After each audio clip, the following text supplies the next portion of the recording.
On today's episode of Bill and Frank's Guilt-Free Pleasures, we talk about 1980s movie villains. We talk about dewy meadows, unicorns, and climbing crags. And we discuss musical instruments that speak louder than words. You're listening to our take on the love theme from St. Elmo's Fire by David Foster. For just a moment.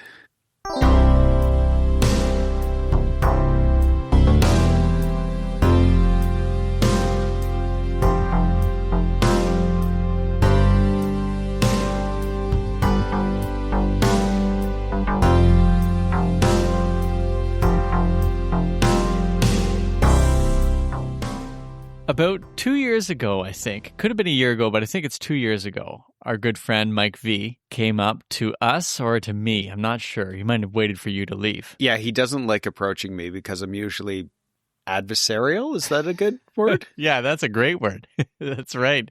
But it's in a loving way. You're adversarial with all the ideas he gives us. Yeah, sure. Yeah. Loving. His idea was, and this is great because he's given us ideas which you lovingly have shot down in the past. Yeah. And then we immediately did it like a week or two later. Yeah, or 2 years later. Or 2 years later in this case. So in this case, he had said to us 2 years ago, he said, hey, have you ever thought about doing an episode on an instrumental song? I thought, oh, gee, I haven't thought of it. I think we'd have to do a bunch of instrumental songs. What would we say? How would we do it? He goes, well, that's the thing. What would you do? It'd be a great challenge. We put it in the parking lot, the idea parking lot. But I got this idea just a few weeks ago that Or 2 years ago when Mike gave it to you. Yeah, you're right. I got this idea, though, independently from Mike, but I thought maybe we'd give him some credit here. But I thought maybe we could do that, but with the St. Elmo's Fire theme, because it also has a song with lyrics. Yes. And we could kind of do some comparison, but talk about the power of the instrumental. Because my goodness, this song, once you hear it, it never leaves your soul.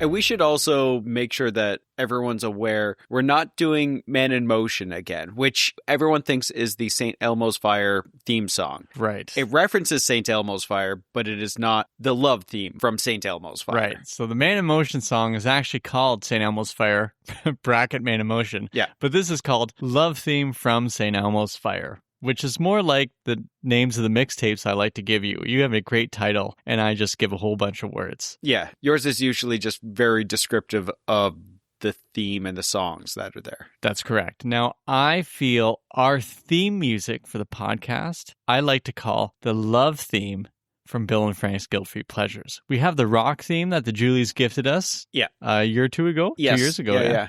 But I love to call our theme music the love theme from Bill and Frank's Guilt-Free Pleasures. Platonic love. Yes, the platonic love theme from Bill and Frank's Guilt-Free Pleasures. So let's start where it all began, before those hands hit the keys. Those fingers that hit the keys, not just hands. It's not like how I used to play piano. Tinkled the ivories, if you will. Yeah, that's right. They belong to a Mr. David Foster, who comes from Vancouver, I believe, British Columbia, or at least British Columbia.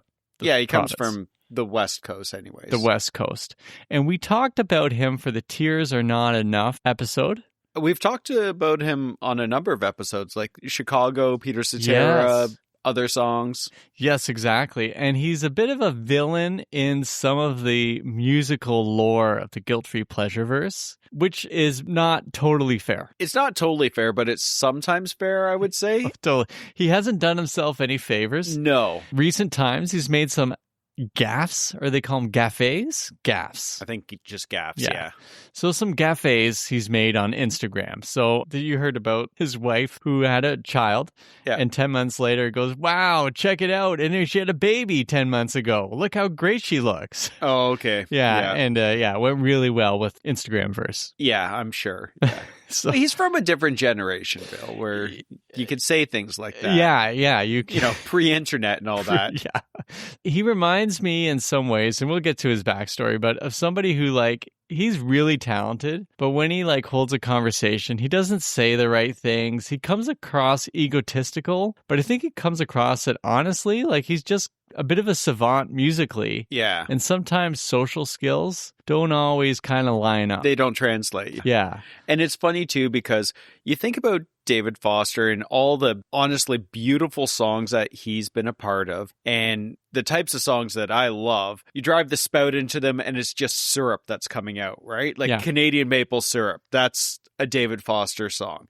And it's just sweet and saccharine and just amazing. And I love it. But then you take the character of David Foster beside that and it doesn't really line up. But then there are artists like Jim Steinman. Yeah. Who sonically the music that he is putting out there jives completely with what his personality was. That's right. Because Jim Steinman was part vampire. Yeah, he was part Dracula. He was part motorcycle man. And leather enthusiast. Yeah, the cinematic nature of his songs really came through in his personality as well, right? That's right. Yeah. But David Foster, he definitely has an LA type of vibe going on to me, even though he's from Vancouver. But I mean, that's the LA of Canada? Of Canada, yes. I would think so, yeah. I'm going to read right from his bio. It's not surprising that Foster became a consummate performer. Born in Victoria, British Columbia, Victoria. So how far is that from Vancouver? Like a stone's throw. Okay. Like a real big throw. Yeah. Okay. You have to take a ferry from the mainland to Vancouver Island, which is where Victoria is, if that makes any sense. Yeah. Okay, I got it. Born in Victoria, British Columbia, he began studying piano at age 4. As the story goes, his mother was dusting the family piano, hit one of the keys, and was shocked when David correctly called out, "That's an E!" thus discovering he had perfect pitch. That's the sound of sort of like a legend or a myth, I'd say. Exactly. That's like the Odyssey or Ulysses or something like that. This is mythological. That's right. And, it is from his website. So. Yeah. Okay. That, of course, leads us to, he ends up becoming classically trained and all that stuff. He has a band. Do you remember the name of the band he has? Wild something? Just a second. Wild Stallions. I knew I could count on you for that impeccable research. So when he was about 17, he joined a stage band called The Strangers. And they moved to London and they performed, I guess, with Chuck Berry and Bo Diddley. And Bo Diddley became a mentor to Foster. Wow, that's pretty big, right? Yeah. And then he moved back to Canada, auditioned for a band at a nightclub in Edmonton. And he ended up performing sometimes, I guess, with Ronnie Hawkins. Right. Originally, Ronnie Hawkins, was it his backing group? Did they become the band? Or no, it was Bob Dylan's backing group. Bob Dylan's group, yeah. But Ronnie Hawkins was, he was part of the band. He was part of the group that brought it together. Right. Okay, right. And then he formed Skylark in the 70s. Yes. Right? And then you just mentioned right away, you said, Skylark, that has, what's his name? Donnie Gerard. Right. We talked about him in the Tears Are Not Enough episode because he had the whoa, whoa, whoa. Yeah, that's right. Yeah. Also, he sings on this song, right? Yes. He's the male vocalist on this song. So David Foster brings back his friends for his studio recordings, right? Mm-hmm. So, and then after that, he ends up hooking up with Jim Keltner, who's the session drummer we've talked a lot about in the past. Yep. And he just starts playing with George Harrison, and then he gets involved in production as things go on. He's a session player. So we've talked about him in other episodes, actually. He was a session player for one of the songs we were referring to from the 70s, which I've promptly forgot. Yeah. It's okay. Same. It's somewhere out there. Not that song, but somewhere out there in the 70s. Okay. Yes. Okay. And then he starts produces Earth, Wind, and Fire, right? After the Love Is Gone. He does that song. Oh, yeah. He also ends up producing Chicago famously. Also gets blamed for destroying Chicago, which he owns, even though you and I are all for the destruction of Chicago because it brought the Peter Cetera verse to full light. Yeah, which was amazing. Right. World Falling Down, that album changed my life. And Peter Cetera, he would not say Foster destroyed things. He had his own version. But we've also covered that in our Chicago episodes and our Cetera episodes. I love that we can just hyperlink for people, try to upsell, as I've said before in the shoe business, selling laces with the shoes we're selling here. Yeah, exactly. Okay. Okay. So, but this movie is the first soundtrack he ever does, right? So the St. Elmo's Fire is the first time he does the soundtrack. And we talked a little bit about this in the Tears Are Not Enough episode. He said he doesn't get a lot of inspiration from like looking at sunsets and stuff. He just kind of just works and gets the song out. But he said there was once in his life when he was driving on this bridge, maybe, I don't know, somewhere in Vancouver. The Lionsgate Bridge. Yeah, that's it. The Lionsgate Bridge. He was driving on it and a song came into his head and he recorded it on his tape recorder. Now, it was back in 1980 something, so I picture a giant boombox beside him hitting the record button, but maybe he had a smaller one because he had money. And he then sent it to Joel Schumacher because he was already working on St. Elmo's Fire for him, and he played it for him. Joel Schumacher said, no, this is not the vibe I want for my movie. He uses the song instead for another little ditty called Tears Are Not Enough that he writes with Bryan Adams and Jim Vallance. Joel Schumacher calls him up like a few days later after they've already made Tears Are Not Enough or set it up. Yeah. And David Foster said in his, what he claimed was his most humble way, sorry, Joel, you snooze, you lose. He just comes off as the 80s bad guy in so many ski movies and stuff like that. That's the best way to put it. Despite his best attempts, he drives you crazy. I saw interviews with him where I'm like, oh, please stop talking. And it's just kind of like somebody taking you on a tour of his house and showing you all his expensive artifacts and saying it's no big deal. Yeah. Well, actually, I knew someone like that in university, and it was the same sort of thing. Whenever he talked about something, it's like, oh, you know, and he would mention how much something cost or... Yeah. Oh, man. But okay, we're not going to talk about him. We're going to talk about David Foster. We're going to do our best here to speak kindly of him, but he just works, and he'll sit at the piano and do his job, as we'll see in that music video that's going to come up later. Yeah. And he comes up with a song. And I guess he just showed up in his tennis shorts to see. Exactly. 80s bad guy. Totally. 80s bad guy, tennis shorts, definitely the sweater wrapped around him. And he sat at the piano and just played the St. Elmo's Fire love theme for them. Says, I've been working on this. And of course, they're like, oh, that's great. And then he also was like, yeah, we also have this song that I wrote with John Parr. I think you might like it. You might want to use this for the movie. And of course, that was Man in Motion. Yes. Yeah. And so, I mean, he brought us Man in Motion. He's a co-writer. Yeah. So he's a bad guy, but he's kind of the bad guy kind of want on your team. Is he like Marty McSorley? No, he's not a fighter. No. He's a bit of an anti-hero. Yes. Like Severus Snape. Yeah. That's like if you want to like completely nerd out here, I guess. Yeah. Okay. All right. Not Smeagol. Schmeagol. Yeah. Yeah, I didn't nerd out at all. Okay. All right, so that brings us to St. Elmo's Fire. We got all the way there. Do you see we just did the David Foster backstory super quick? Yes, absolutely. I'm pretty proud of that one. That didn't take long at all. So the challenge today is to talk about an instrumental song. Yeah, and how do we speak about that when we speak so much and so in-depthly about lyrics usually? Right.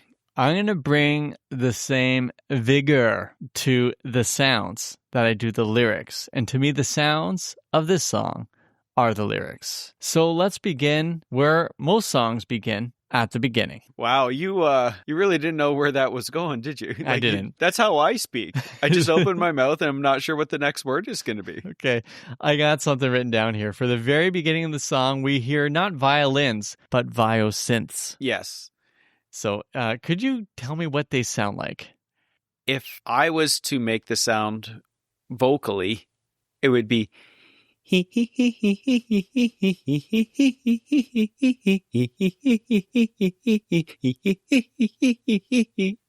something like that.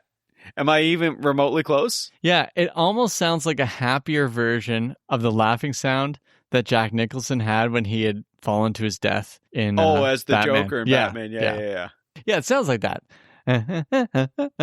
What I think it's doing is it's setting up for us a trigger that's going to bring us back to some deep memory, right? So you as the listener. It's kind of like the wavy sort of. The wavy screen. Yeah, or like the mist in a field so you know you're in the past or in some sort of fantasy realm and there's going to be unicorns. Yes. And that's where the sort of, I have horny synths, but I think it might be misunderstood. unicorns. Like unicorns. But yeah, horns on a unicorn, not horny as in the song. And those horns are maybe the unicorns running in the field. Yeah. It's a dewy meadow. Yes. The sun's just cresting the horizon. Right. And you say to yourself, I've been here before. Or you're saying,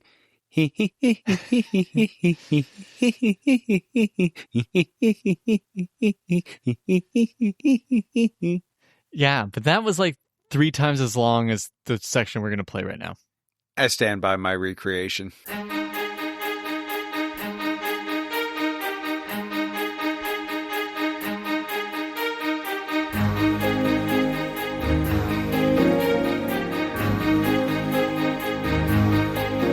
Yeah, I think we nailed that recreation we did beforehand. We are really good at how things sound. Totally. Okay, so that's about 16 seconds in, okay? This is going to take forever. This is going to take us now to the piano sort of theme that sets the movement in place now. Now the memories are coming back. Yeah. Dun, dun, dun, dun, dun, dun. Dun-na-na-na. That's the left hand playing that part. The dun-na-na-na. Right? Yeah. And the right hand's doing da-na-na-na-na. Yeah, the high end. The high end, right? And then there's going to be just the higher piano sounds too later. Is it like da-na-na-na, da-na-na, da-na-na-na, da-na-na? Are we sure we're talking about the same song here? That's a moment. It totally sounds like that. I feel it's like you're taking in all these different memories and it's coming back to you. Right? Bits and pieces. Like, you know how memories don't come back in a linear fashion. It'll be like an image here, an image there. Like a soap opera opening theme. Like a montage sequence. Like but you see them in like this Vaseline like glow. Like a St. Elmo's fire, if you will, surrounding them. I get it. Okay. I think. All right. Well, let's just play the portion so everyone knows what we're talking about.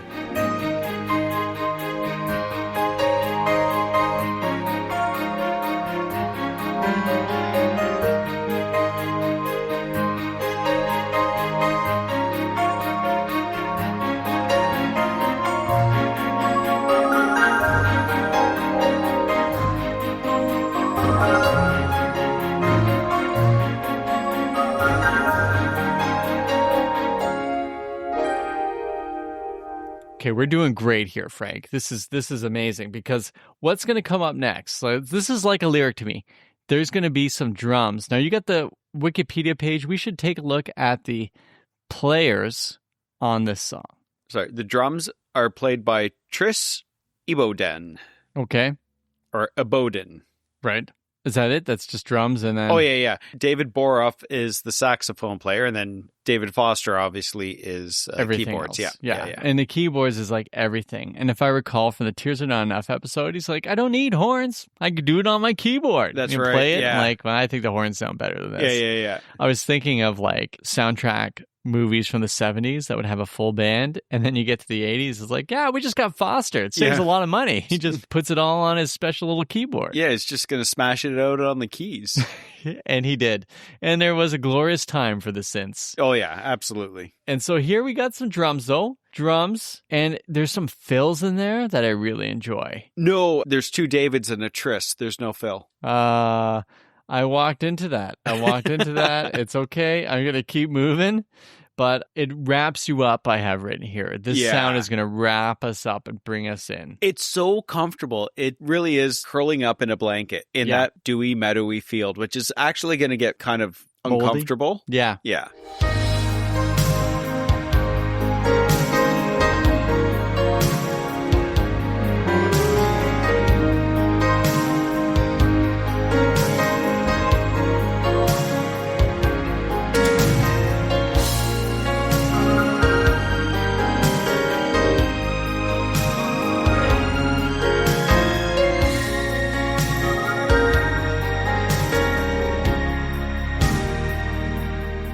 To me, I keep pushing this, but it's the memories that it's bringing up. Yeah. Because it's from a movie about not teenagers anymore. Yeah, college kids, College right? kids or who right just after graduated. college. Yeah. So they're into like early adulthood. And so this is the end of an era. And so it's almost like they're looking back on these times, or they're Yeah. in the moment of knowing that these times will last forever. So this is where those sounds kind of like cement things. Now, did you try to rewatch the movie again? I did. I call it the St. Elmo's Fire test. Yeah. Or the St. Elmo's Fire challenge, rather. I think I got into it even less than last time. Okay. It is a terrible movie. Oh, it is, yeah. Because I watched the full thing the last time. Oh, you did? Yeah. Oh, my goodness. It's really bad. And I think people have looked back on it with that Vaseline glow. Yeah. A bit of a St. Elmo's Fire glow. Okay, I'm going to stop using St. Elmo's Fire as a... No, I'm not. I'm going to keep using it. But they have this looking back, like, oh, it was awesome. I was talking to my brother-in-law about this. Because he's like, well, I know you hated it, but I really like that movie. And I said, Kurt, you need to rewatch it if you can. Yeah. Did he And try to? No, he hasn't. But I want him to rewatch it to kind of give me his take on it, because they are unlikable characters. If you watch it when you're 7 or 8 and not really knowing what's going on, it's fine. It's fine. But now... I'm not interested in any of them. The only one who's interesting was Annie McDowell at the beginning. Yeah. And she's the doctor, and she's saving the kid, and they're playing music. And Emilio Estevez is like skipping away because he found the woman he loves. Not only that, they go back to have beers at the St. Elmo's Fire. St. Elmo's bar. It wasn't on fire. Not yet, anyways. Not yet, no. They had just come from a drunk driving accident, and they were working hard to get Rob Lowe off, even though he was the driver. Yeah. And he crashed the car of this character, the poor girl who's pining away for him. It was what a horrible beginning. It was drunk driving. And she's got this bandage on her head, and she's laughing about it, but he's destroyed the car. He's got a kid. He's married. He's cheating with people. Someone puts his head in his toilet. I'm going to stop. Yeah. It's so bad. I think people remember the soundtrack more than they remember the movie. No question. And this soundtrack deserves better than this movie. Yeah. We've already talked about that. Yeah. We will talk about it when we get to our new Hallmark movie. Yes. Okay. Anyways, the sounds are bringing back the memories. We've talked about that drum fill, and you told me your joke. And so that's taking us to 118. And I have written here, it's saying something here. And I have written here, ba, ba, ba. And I knew what it meant then. But you don't know what it means now. No, and I have da-da written afterwards. It's like, and there's drums and horns, but it's saying something here. Yeah. So why don't we listen to this portion right now to see what it's saying to you at this moment? Okay.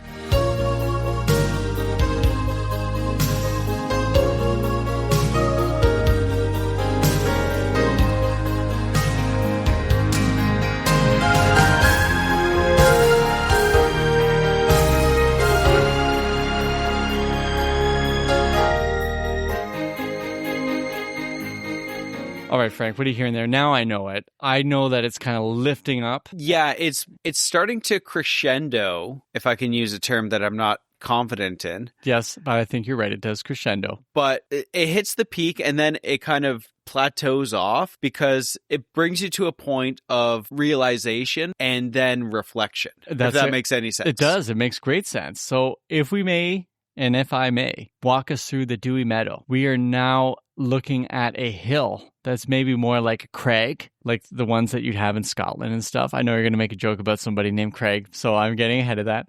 But you're climbing up it, kind of like climbing up a Salisbury Hill or something. You're climbing up a hill, and this is the crescendo. It's going to take you. Something's going to be up on the top of that hill or the mountain or whatever you want it to be. But I see this sort of climbing. That's where you see the baby unicorns. Well, that's where they have them, but there's a protective mother, so it's going to get dangerous. Okay, I don't get that out of the song at all. No, but, that's it. Yeah. That's where main emotion might come in. I hear the drums, I hear the horns, but the horns I hear in this section, I think the listener, the astute listener, which is all our listeners, will have heard the Chicago horns. Yeah. But those are David Foster synth horns that he used on Hard for Me to Say I'm Sorry. Yes. I hear those horns. Yeah, very much so, yeah. And I imagine those guys at Chicago are just angry. Yeah. You can tell right off the hop that it's a David Foster song. Yeah. Right? Like it brings all the elements that he brings to a song. Yeah. But you're at the Calgary Olympics right now. Yeah. Oh, yes. 100%. Yeah. I love that theme. Yeah. The only person who might match Foster's Olympic theme is John Tesh's NBC theme. Oh, the NBA one. Yeah.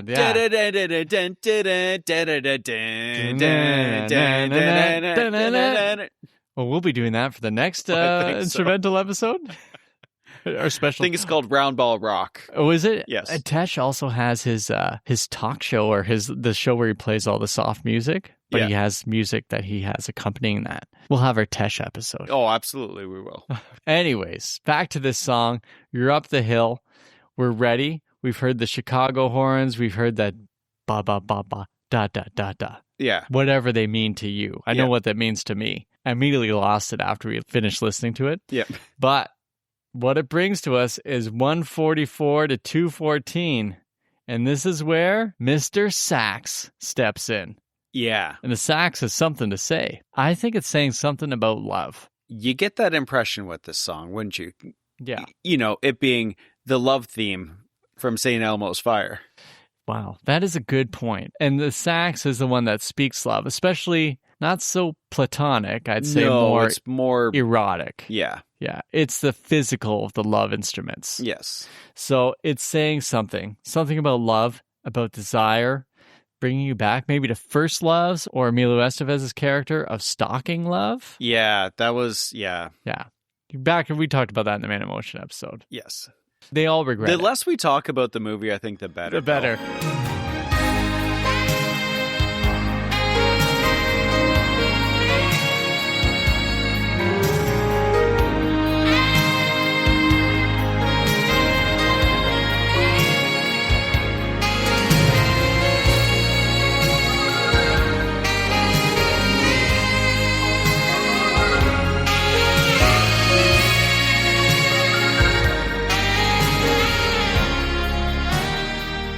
So there's something, to me, it seems like a love scene song, but also I'm not sure. There's also memories of like love. I haven't decided what I want to do I with think this. It's more memories of love as opposed to an actual love scene. Okay, right. So it's not going to be like... It's not going to get gross. Okay. Well, there's all those songs about setting the night to music. Yeah. And Tonight I Celebrate My Love for You, which, you know, I think in modern times would go very dirty. But there it's just kind of like a Casablanca where you see the light in the window and it just goes out. I think some of those songs, though, Set the Night to Music and Tonight I Celebrate My Love, those are more like wedding night songs. Okay. If that makes sense. It makes total sense, yeah. Is the sax feeling like wedding sounds or like memories of like, I don't know. I don't think we want to hear the wedding sounds. Okay. So after the sax is done speaking its truth. Yeah. It's going to bring us back to almost a repeat of the previous section where it's the 117 to 143 mark, but now I have 215 to 235.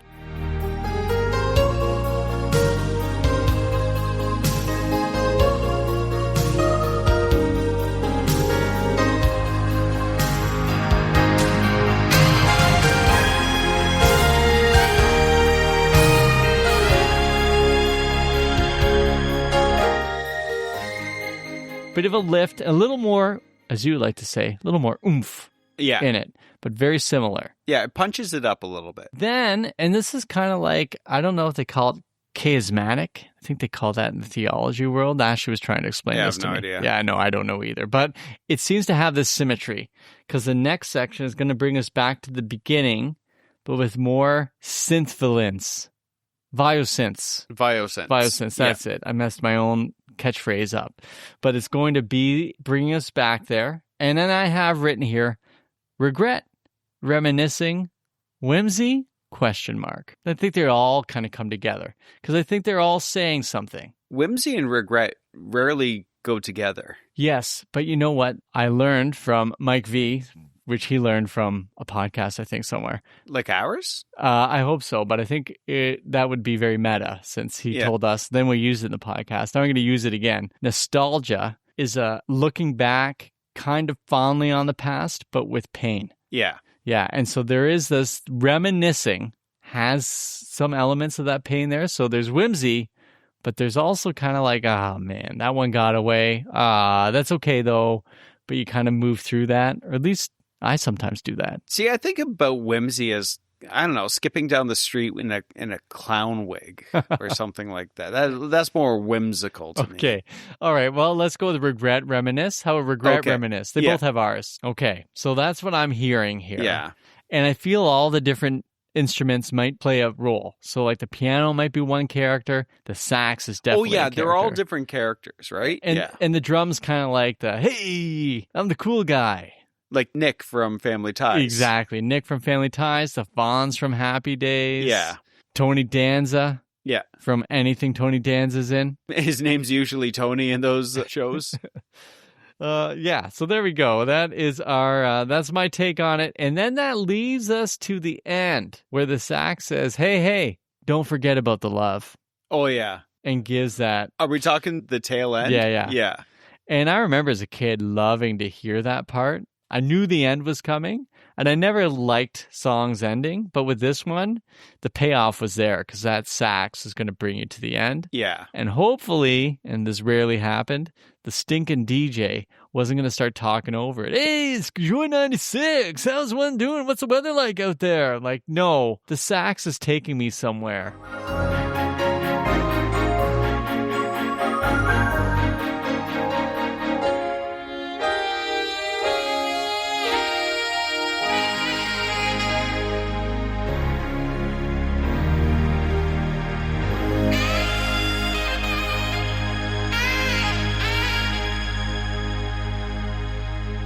What it's doing is taking you full circle. You're in that dewy meadow at sunrise with the mist and everything, and you're leaving it. Yeah. But you're not sad to leave it. You're happy that you were there. No, that's right. And you can go back to it. Yes. You're like Christopher Robin. It's not gone forever. Yeah. Christopher Robin, but you never grow up. Yeah. Yeah. Well, or Peter Pan. When you go through the portal or the wardrobe or whatever, you get to be your younger self and reminisce or regret. Do you remember the Kenny Loggins album, Return to Pooh Corner? I love that song and the album, yes. Oh, yeah. The song Return to Pooh Corner is a return to the song he wrote called Pooh Corner, I think. But he added that extra verse. Yeah. Oh, Back in the day of Christopher Robin. Oh, yeah. Yeah. We got to do that song, too. Oh, yeah, 100%. Oh, yeah. We can do a comparison between the two. Yeah. And Amy Grant's on it. And her first husband. I know a lot about this. Yeah. And I'm going to stop talking. Yeah, I know. I had a moment at work today where someone just turned and said, you know a lot about this stuff.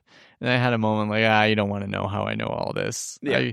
I don't know how to fix the dishwasher that's sitting in the other room, but I can tell you about Return to Pooh Corner. Do I need to install another dishwasher for you, Bill? Need sounds like it's something you don't want to do. Yeah, well, actually, I should post the picture of us fixing the dishwasher together. Yes. I'll put that in the show notes or something. I'll put it up somewhere. Yeah. Okay. All right. So there we go. We got through the song and we went to the happy place. We got a vision of it. Well, I know you are not going to like this necessarily, but it reminds me of the scene from Happy Gilmore when he has to go to his happy place and he has all those different visions, like his grandmother winning big at the casino on the slot machine. There was his love interest there holding a couple of beers. There's that gentleman dressed like a cowboy riding on a stick horse and everything. Yeah. That's what this song reminds me of. This sets us up perfectly because you haven't had a chance to do this yet. Yeah. We're going to take a little pause here. Yeah. You're going to watch the video because you've already seen the video that just uses St. Elmo's fire clips. Yeah. But there is another video you can find on YouTube that was used for promotional purposes. I love the term promotional purposes. Yeah. So they didn't know it would get out, I guess, or what, but it's going to be used for the David Foster solo album. He actually has a duet with Olivia Newton-John that I remember hearing, and I liked it. He sang on it. Yeah. I like this song. But anyways, that's not the song we're talking about. We're talking about this one. And I want you to watch the promotional video for this. And I want to get your full Frank Pearson reaction.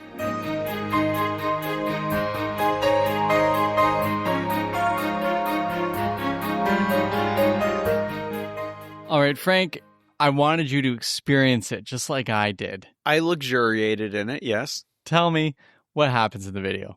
Oh, there's so much that happens. It's has a bit of a time jump in it because you have David Foster playing on the piano and then you don't see the woman, but there's a woman who's walking down the stairs wearing nothing but a men's dress shirt. Right. Is that at the beginning she comes down to? Yeah, at the beginning of the... And the ending. And at the ending. Okay, yeah. So well, let's not get too far ahead of ourselves. Sorry, Frank. Continue. But here is David Foster toiling over writing this song. And there's so much amazing imagery, like him just sort of tapping to the beat as if he's thinking on the paper as he's writing out the notes. And it shows him in shorthand, just writing the notes. And yeah, so he's a genius and we get it. He goes out and he drives in his car. And it's a classic convertible. Yes. Yeah. And as he's driving, he sees this woman riding on a horse. He's racing down the road. She's riding in the farm, on the stables, whatever you want to call it.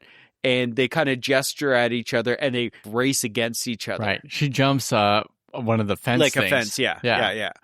And then they stop and they start talking. When he got out of the car, he's got one of those scarves on the villains had in the ski movies. Yeah, exactly. He's wearing a sweater. He's wearing a big full-length coat with the scarf and everything. And of course, he has his sunglasses on, too. Yeah. So I'm thinking he's wearing a sweater and a big jacket, but he's driving around in a convertible. So this is a guy that's about image. Totally. So this must be either spring or fall, but not summer. Really, it's not quite top-down weather. Totally.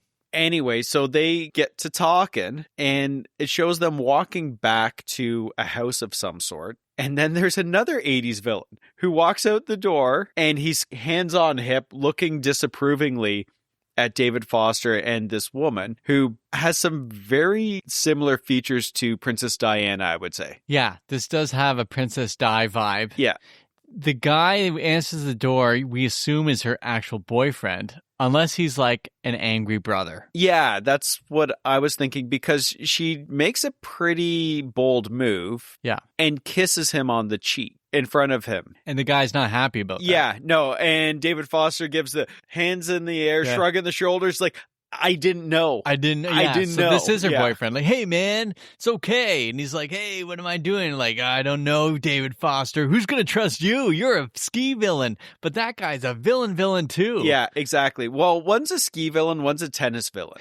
Yeah, that's true. It makes sense when you think about it. Either way, they're all going to make the Karate Kid trip and spill spaghetti sauce all over himself. I have no idea what that reference is. Yeah, and so Daniel's son sees his girlfriend or ex-girlfriend, and she's dancing with Johnny at the special ball, and he kisses her, and he's watching in the back room, and he spills spaghetti sauce all over himself. Which one was this? Karate Kid 1. Oh. Johnny he's a karate villain, but he also dressed like... Does Johnny dress more like a Johnny was bag? preppy, right? He's preppy. Yeah. So is that tennis or ski? Okay. Well, both. Okay. But then it goes back to the end of the video where David Foster is there playing piano. Again, toiling on the piano, writing this song. And lo and behold, the Princess Diana woman is walking down the stairs in nothing but a men's dress shirt and then embraces him from behind. And he kisses her neck. Exactly. So, I mean, that classic 80s wearing the men's dress shirt is like something happened. Something happened involving a saxophone. Yeah. She's no longer wearing her horse riding outfit. No. She's now dressed in a men's dress shirt. Yeah, ready for business. I think the business already happened. Okay. So that's it. And you have to imagine the director like, all right, Foster, or Foz, I think they call him. All right, Foz, you're going to have to act as though you're writing this. Now go kiss her on the neck, Foz. Yeah. And it's all in black and white, which makes it super classy. Oh, yeah. Yeah. So there's the video. That's the video proper, which we'll put in the show notes. Yeah. We'll throw the St. Elmo's fire. No, actually, we won't. We won't. Because I don't like that video. No. But there is another video where David Foster's performing this live, and then he introduces my good friend, Mr. Kenny G, who comes out and plays. Yeah, and he gives the Kenny G sax, which is a different type of sax, but it's a welcome. Well, it's a tenor sax, right? Yeah, but this is more of a alto sax, I think. Yeah, I think so too. But it's great. The Kenny G performance is excellent. Check the show notes. Yes. Okay, next up, and this is going to be quick because we got so much to get to, Frank. But there is actually a version of this with lyrics. Yes. And the lyrics were written by Cynthia Weil. Whale, yes. And she, of course, we've talked a lot about. I mean, she wrote the lyrics to Somewhere Out There. Yeah. She also wrote tons of those songs from the 60s. Yeah. We've gone over this with the... Well, the Somewhere Out There episode. Yes, and also the episode with Aaron Neville, Lynn Ronstadt. Yep. I don't know much. She wrote those lyrics. Yeah, I'm pretty sure she did. But either way, she wrote the lyrics to this. I'm going to just read over the first verse or a little bit more, and we can talk about it. We laughed until we had to cry, and we loved right down to our last goodbye. We were the best I think we'll ever be. Just you and me for just a moment. We laughed until we had to cry, and we loved right down to our last goodbye. We were the best I think we'll ever be. Just you and me for just a moment. What were your thoughts about the lyrics so far? Well, I mean, are there parts you like about this? Oh, I like all the... Yeah, okay. Yeah.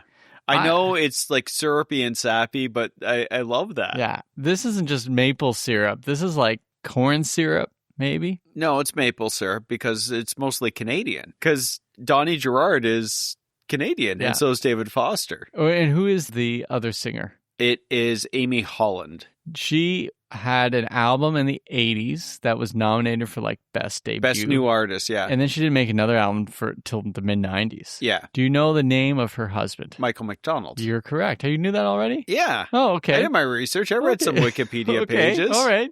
This is great. Their voices are fine, and Yeah. I feel like they're kind of could-have-beens. But my issue is this song is so powerful instrumentally Yeah. that anything with words isn't going to match, especially when you hear this version of the song, because they kind of quiet down the instruments, which is what I'm here for. Mm-hmm. So how are you feeling? Do you prefer one to the other?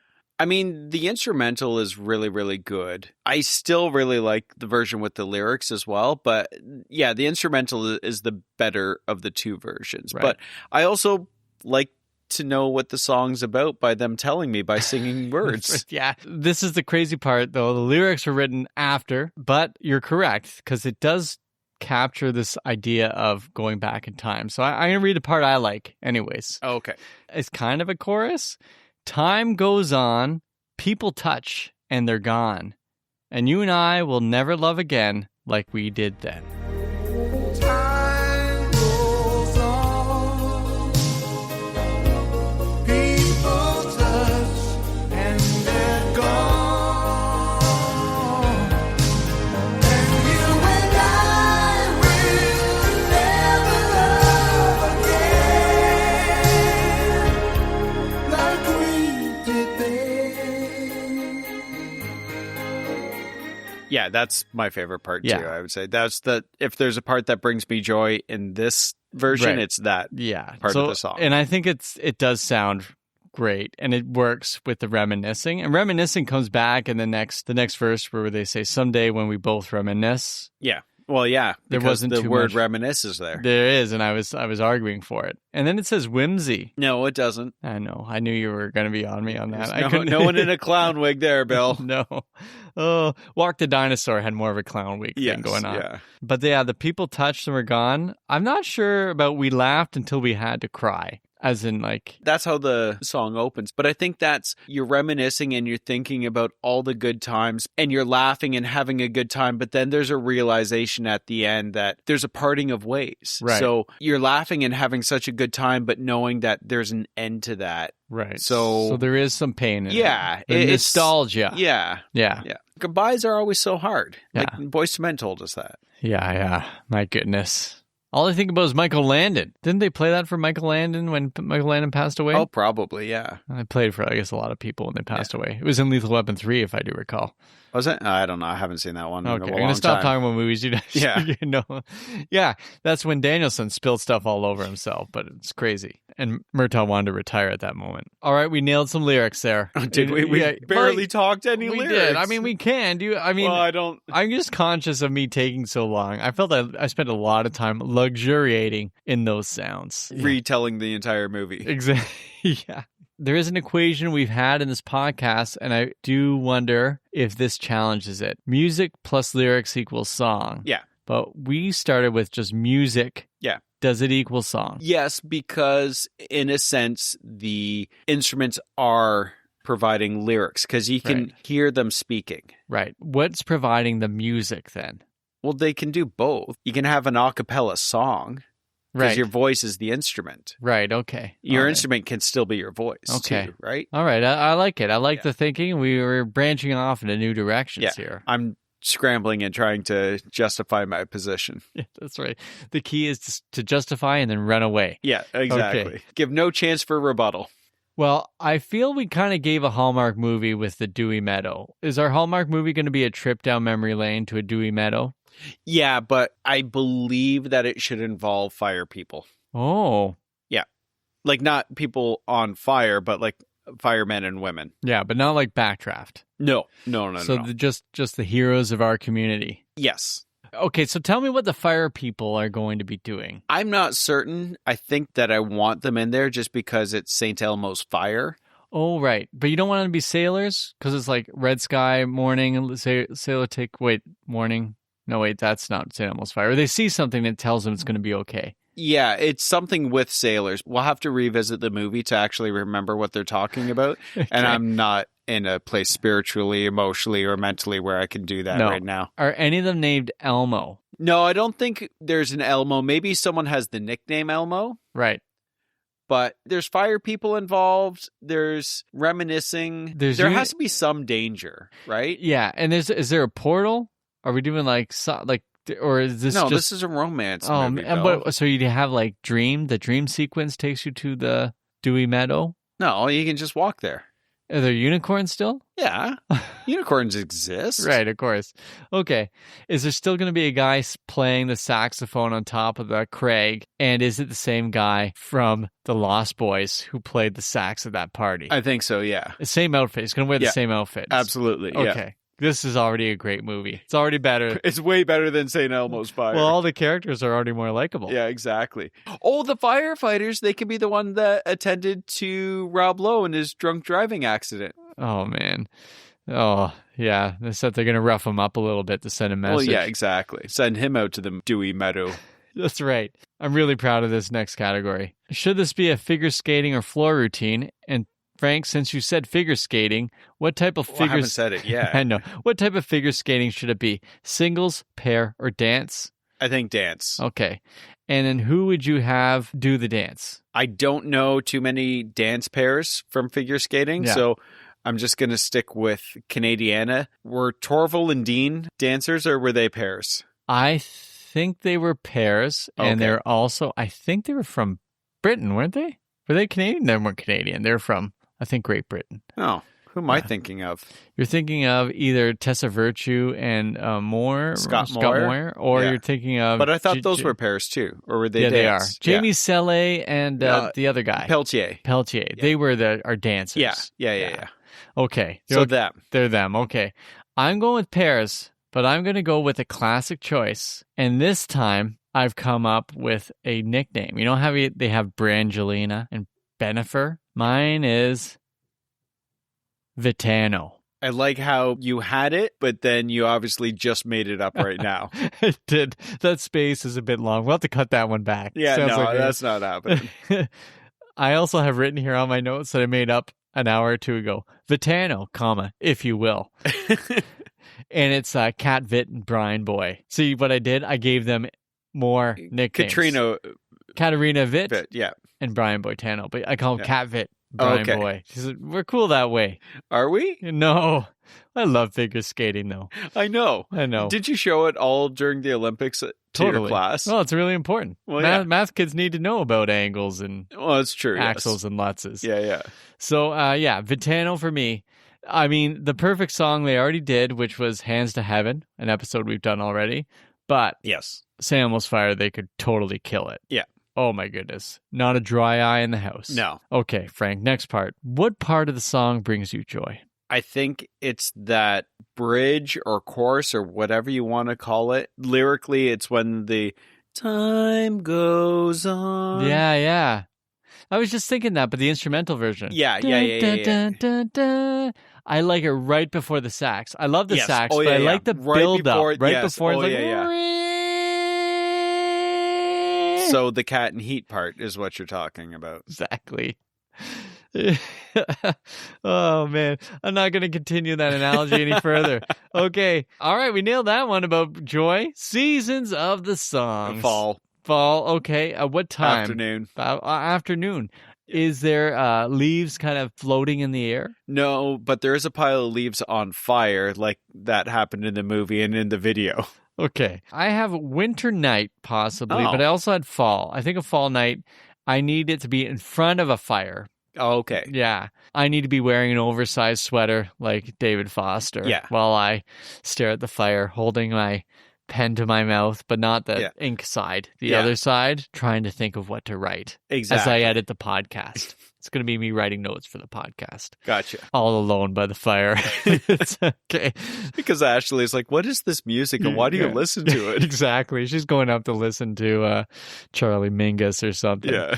Okay. Next up, moving through the categories quickly here. What wine would you pair with this song? Or drink? You can pair any drink you want. If it's a wine, it's got to be a red wine. But I feel like all of our wines are red wines. Yeah, because they're all like romantic and supple. Why does it feel so gross when you say it that way? I was thinking that too, and I'm like, no, I'm going to go with a white wine, like a cab. Do they have? No, they don't have cabs, do they? Cab Sauvignon Blanc. Yeah, okay. But you can only drink it on a yacht. Okay. With David Foster in his tennis outfit coming by and making like a vaguely inappropriate joke and people laughing because it's David Foster. Yeah, exactly. But it was really awkward. Yeah. He sees a woman with a 10-month-old baby and say, hey, she just had a baby 10 months ago. It's like, ha, ha, ha. They all laugh. And then they all awkwardly stare. Yeah. Okay. There we go. Oh, did you pick a wine? You just said... No, I just said red and supple. Oh, yeah. Supple red. Is it moist too? Yes, very. Oh my gosh. Okay. Next up, should there be a hip hop interpolation of this song and who should do it? I want to call it hip hop interpolation. Yeah. Okay. So who's going to sample this who's going to sample their song? Yeah. Yeah. That's a good one. Yeah. Thank you. They're the big names that you could throw at this. I'm really struggling to use my your vast knowledge of hip hop. My knowledge of hip hop. I'm thinking of maybe one of the more like tennis playing hip hoppers. So Kanye? I was thinking Drake. Oh, okay. But Drake's kind of funny too. Yeah. We shouldn't be so hard on him, but that would be kind of funny. Yeah. I think we've come to see Will Smith as either a tennis.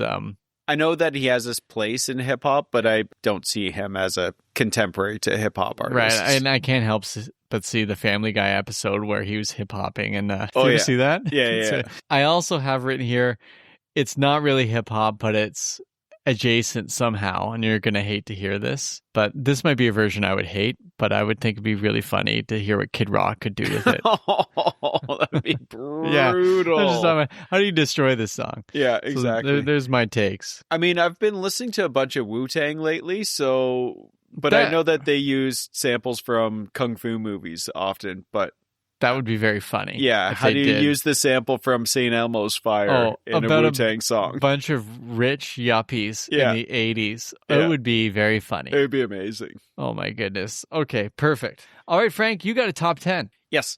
So this song actually peaked at number 15 the week of November 16th, 1985. Okay. That's a big year for music. All that stuff is big, though, to me. Okay. Yeah. And in September of 85, that's when Man in Motion peaked at number 1. Yeah. So the top 10 is pretty great, save for a couple. But we start at number 10 with Lay Your Hands on Me, Thompson Twins. Okay. Yes, we talked about them recently. Yep. Be Near Me, ABC, is number 9. Okay. Yeah. Never by Heart is 8. Yes. Could you sing a little bit of that? Never. That's all I know. Well done. Perfect. Yeah, I thought so. Number 7, Broken Wings, Mr. Mister. Yes. Recent episode. Yeah. Number 6, Separate Lives, Phil Collins and Marilyn Martin. Future episode. Of course it is. Oh, so typical. Love leads to consternation. And you build that wall. Can I make a caveat for the podcast? For every 3 Phil Collins or Genesis songs we do 1 Toe the Wet Sprocket song. I think you owe me about 4 Toe the Wet Sprocket songs That's a lot right of Toe the now. Wet. That's, we should do a Toe the Wet Sprocket song. Yes. Yes. Another should. one, yes. Yes, we should. Yes, definitely. Okay. Number 5, Part-Time Lover by Stevie Wonder. Oh, I love that song. I love Have we not that. done that for an episode? No, we haven't. Okay, writing it on my list right now. Yeah. Number 4, Head Over Heels, Tears for Fears. Good tune. Number 3, Miami Vice theme by Jan Hammer or Jan Hammer. I'm not sure which one. Either way, Hammer's the key there. Exactly. Number 2, You Belong to the City, Glenn Fry. Oh my goodness, here we go. And then the worst thing on the list, number 1, We Built the City by Starship. We have done an episode on that. Yeah. You and I do not see eye to eye on it. No, we do not. But that's okay. We see eye to eye on this song. Yes. Yes. Next up is our mixtape. Yes. I'm very happy, I think, with my mixtape. Oh, okay. And I even have a little preamble here. All right. Reached out to our good friend, lead singer of the Julies, and of course, mentor of the podcast, Chris Newkirk. I asked for a hot take on this song, and he said, okay, what if the Chariots of Fire theme got soft and fell in love with the hot girl and got stood up? That's what he thinks this song sounds like. Oh, okay. Pretty good. No, that's not bad. But that does reference where I want to go with my mixtape. Okay. And it's going to be movie themes that live rent-free in my head. We have a similar theme, I think. Oh, boy. Okay, I'll let's let see you what go crosses first. over. Okay, so mine are all going to be instrumental. That's going to be an important part here. And we're going to start with Chariots of Fire because Chris just mentioned it. And so Chariots of Fire does live in my head. And I remember it even more than the movie, even though I really like the movie. Next up is going to be Terms of Endearment. Do you remember that one? Yeah. I love the score for that. Yeah. Next up, Who's Yours? Oh, okay. I Nice. can't help but feel lifted by those synth sounds. Yeah. When they're making the big shots. Next up, and actually this is going to be my last one. Just going to do 4. Babe. Oh, yeah. Yeah, because they have If I Had Words to Sing a Day for You. But it's not that one. It's instrumental. But it's actually not the instrumental version of that. It's actually what that song was based on, which is the 3rd Symphony, 3rd movement of Saint-Saëns, 3rd Symphony. Gotcha. Okay. Yeah, I lost myself there, but we actually played that portion from Babe, which is from that symphony, at my your wedding. Yeah, I remember that. Yeah. There we go. That is my mixtape. Okay. My mixtape I have titled End Credits, Fade to Black. Oh, okay. So they're similar movie themes, mostly instrumental. There's one with lyrics in here. Some of them don't have creative titles, but they've made it on my list here anyways. Take My Breath Away, love theme from Top Gun. Giorgio Moroder. Yep. Yeah, okay. End title / love theme, Flashdance. Oh, yeah. Okay. I've Had the Time of My Life, the instrumental, Dirty Dancing. Oh, instrumental version. Oh, Yep. Good. Okay. Arthur's theme, The Best You Can Do, from Arthur. We have to do that song. Oh, absolutely, we do. Okay. And then I'm going to close it all off with theme from The Bodyguard, from the movie The Bodyguard. You know who the producer was of that? David Foster. David Foster, yeah, that's right. He also produced I Swear. Oh, by All for One. Yeah. Yeah, okay. He says he loves his sax solos, and he heard just bringing this full circle because of the sax in St. Elmo's Fire, and then the sax in the Bodyguards thing. They said, "Wow, you put a sax in there." He goes, "Of course, I love sax." And he says, "I love to have a moment in the song when people stand up on the edge of their seats." Yeah. I'm trying to figure out what that would have been in our St. Elmo's Fire song. What makes you stand up to get out of your seat? Well, it's the sax. Yeah, I think so too. Yeah. Because he referenced that. Yeah. He said this makes him, I don't know if it makes him more likable, but the guy from Maroon 5, Adam Levine, said, I've been working on this song. I like this song. He played part of it, and there's a saxophone in it. And David Foster said, welcome to the club, buddy. And then put on his sunglasses and tied back up his tennis sweater. He drove off with that woman who's reminiscent of Princess Diana. Yeah. Very good.